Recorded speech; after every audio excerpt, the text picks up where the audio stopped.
start your day. Fabulously flawed, we're lighting the way. Monday to Friday, new episodes with laughter and love. Let's start the show. We're shaking things up. Don't let anyone dull your sparkle. Motivation, inspiration, and fun. Fabulously flawed, everyone.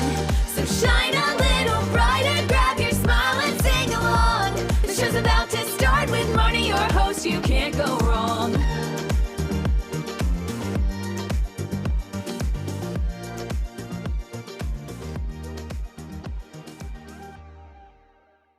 Hey, Fabulously Flawed friends. Welcome to Fabulously Flawed. I'm your host, Marnie, and it's Friday. Whoops, some of you guys might have the day off. It's Juneteenth and TGIF. Guys, say it. Thank God I'm fabulous. Thank God I'm fierce. And we are going into Father's Day weekend. And I know Father's Day can be an amazing occasion for people to celebrate and honor our fathers and the father figures in our lives. But for some, myself included, it's a reminder that some of us do not have that person. So I'm calling this episode just Fatherless on Father's Day. You might know somebody who's estranged from their daughter. If you know someone, a dad, that doesn't get to celebrate Father's Day. It could be your first without your dad. It could be, there's so many reasons why it's not a heartfelt holiday for many. So if you know somebody, please don't say to them they're overreacting, they're being too sensitive, they'll get over it, just celebrate anyway.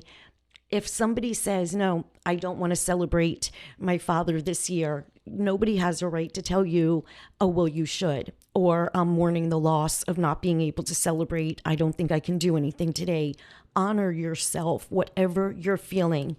And for me, I'm now 56. And as much as I hate Mother's Day, I put Father's Day right up there. And I say so because when I was born, the typical cliche, your father went for a pack of cigarettes and never came back, is true. And then he just gave up his rights as a father, and my mother got remarried to the first available person who was single. He was 25 years older than my mother. And I say that I was like a gift with purchase, if that makes sense. It was like I was an adorable little girl. My brother was 5 or maybe 6 at the time. And I think I was like a little over a year when they got married. And then, I'm not done, then I was 8 years old and I was playing at my friend's house and they said to me, your father's gone. You have to come home. What? And I've talked about this before. Nobody talked about it. Nobody said, let's go talk to Dr. So-and-so and see, how we can work your emotions with this. It's not a loss. Tell me what's going on. No, I had no idea. We moved from the only house I had known and we went to a little apartment. I was never told. So all of these emotions are being suppressed. And then we move. And when I went, we moved into this one bedroom and I slept with my brother in a bedroom and my mother slept in the living room. And we had come from a nice size apartment, but I didn't understand, I guess at that age, because I lived in an apartment building. I was very adaptable. I made friends. It was 1978. It was hard the first time I switched schools in 3rd grade, and it was a complete culture shock from Miami Beach to this older school, Reynolds Park Elementary, that I was going to. Like, it was, I could see and remember certain moments like it was yesterday. And I was 8, 9 years old and I could see the depression right there looking back. And as I healed, I realized a lot of my issues. And I know that people say daddy issues, but yeah, mine were there. So then it came out, my father, when I was 10 or 11, he was in jail for insurance fraud, but nobody ever told me that. I just led my whole life thinking my father just upped and left. So he was back in my life, but not the way, if you have a father, the way my daughter is, with our family, like daddy, like the way my husband is with my daughter is unimaginable to me. Like, I've never been able to say I have parents. It's just very weird. My father was in my life only at his convenience when he didn't have to pay for anything. So when I was left homeless at 17, when my mother drove away with her crack addicted boyfriend and all my belongings in my car, my father said, I'm not giving up my life and moving apartments right now, not this stage of my game. And he was, okay, thank you very much, making me go live now in another state, city, have culture shock, run away with somebody who I had to live with, who beat the shit out of me because I didn't think there was anything better. So me having Father's Day, it's not very joyous. I also, when I went to go live with my grandfather, in between the time where I was thrown out, when drove away with crack addicts, and December before I moved, in between there, I lived with my grandfather. I think it was towards the end of, it was just a few months in the fall, come to think of it. I remember going house to house and staying with people over the summer because it was May when this happened. And my grandfather at one point didn't want me messing up his den. So he took all my clothes and my belongings and walked behind his apartment. There was a big green dumpster, and put all my stuff in that. So again, no protection, no father figure. This is my grandfather. Now it's time for me to move to New Orleans, and I have my mother's brother who lives there. Can't even call him my uncle. And he said to me, no, sorry, you can't live with me. I don't have children in a big house and my wife, Susan, but because Nancy, your aunt, isn't really talking to you, I can't let you live here. Okay, another father figure in my life, gone.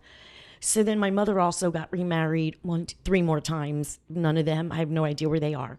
So for me, Father's Day, until I had my husband, and really lived through my children celebrating Father's Day, that's great. But for me on a personal level, when I see pictures of girls with their daddies and I used to just look, and it would put me in a funk. I mean, even when I still think about it, it's unimaginable to me when people, like the way my daughter is with her dad, it's like, that's her daddy. Like, I couldn't have met my husband and Taylor. They're best friends. And I could never imagine him saying to her what was said to me.